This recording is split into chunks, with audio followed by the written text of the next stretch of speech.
இந்த ஐபிஓக்கு அப்ளை பண்ணலாமா இல்ல ஸ்கிப் பண்ணலாமா? இந்த ஐபிஓ தான் 2026ல வந்திருக்கும் மிகப்பெரிய பினான்சியல் ஐபிஓன்னு சொல்லலாம்.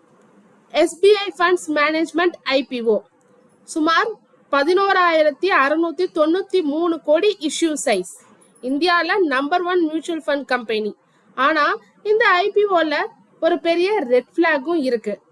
முதல்ல இந்த கம்பெனி பத்தி சில விஷயங்கள்லாம் நம்ம தெரிஞ்சுக்கணும். SBI funds management, State Bank of India, அதுக்கப்புறம் பிரான்ஸை சேர்ந்த அமுண்டி, இவங்க 2 நிறுவனங்களும் சேர்ந்துதான் ஜாயிண்ட் வெஞ்சர்ல இருக்காங்க. இது இந்தியாவிலேயே largest asset management company. Mutual ஃபண்ட்ஸை மேனேஜ் செய்யும். நம்ம சிப் போடுறோம்ல, மியூச்சுவல் ஃபண்ட் வாங்குறோம்ல, அந்த ஃபண்ட் எல்லாம் ப்ரொஃபஷனலா மேனேஜ் பண்ணுவாங்க இந்த எஸ்பிஐ ஃபண்ட்ஸ். இந்த பிசினஸ் ரெவன்யூ எப்படி வரும்? அதாவது அசெட் அண்டர் மேனேஜ்மெண்ட் அதிகமா இருந்தா மேனேஜ்மெண்ட் ஃபீ அதிகமா வரும். ஸோ கம்பெனிக்கு இன்கமும் அதிகமா கிடைக்கும். ஆப்ரேட்டிங் மார்ஜின் மிகவும் அதிகமா இருக்கும். கேஷ் ஃப்ளோ ஸ்ட்ராங்கா இருக்கு. அதே ரேங்கிங் வைஸ் பார்த்தோம்னா இண்டஸ்ட்ரியல் வைஸ் எஸ்பிஐ இப்ப வர IPO fund management SBI IPO தான் நம்பர் 1. டிஸ்ட்ரிபியூஷன் நெட்வொர்க் நமக்கே தெரியும். எஸ்பிஐக்கு இந்தியா முழுவதும் ஆயிரக்கணக்கான பிரான்ச்சஸ் இருக்கு. இதனால கஸ்டமரோட அக்வசிஷன் காஸ்டும் ரொம்ப கம்மி. இவங்களுக்கு revenue model, so management fee, ETF fees, portfolio management, alternative investment funds எல்லாமே ஃபீ பேஸ்ட் இன்கம் தான். ஸோ தொடர்ந்து இவங்களுக்கு ரெவென்யூ இன்க்ரீஸ் ஆகிக்கிட்டே வருது. Profit after tax financial year 24ல 2073 crore, ஃபினான்ஷியல் இயர் 25ல 2540 crore.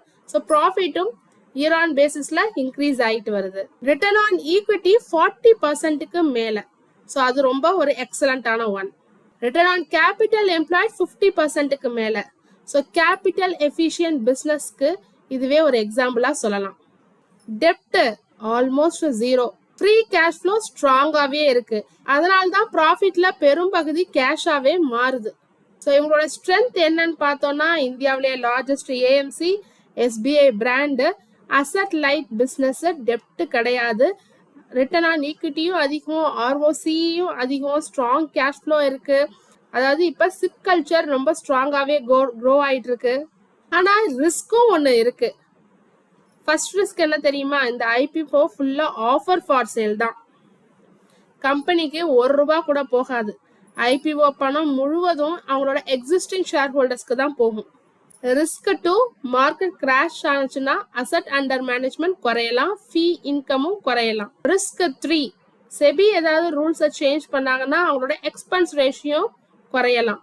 ஸோ ப்ராஃபிட் அதனால பாதிக்கப்படலாம். வேல்யூவேஷன், அதாவது இஷ்யூ பிரைஸ் 545லேருந்து 574. ஜூலை 12ஆம் தேதியான இன்னைக்கு கரண்ட் கிரே மார்க்கெட் பிரீமியம் 90லேருந்து 105 வரைக்கும் இண்டிகேட் பண்ணிட்டு இருக்கு.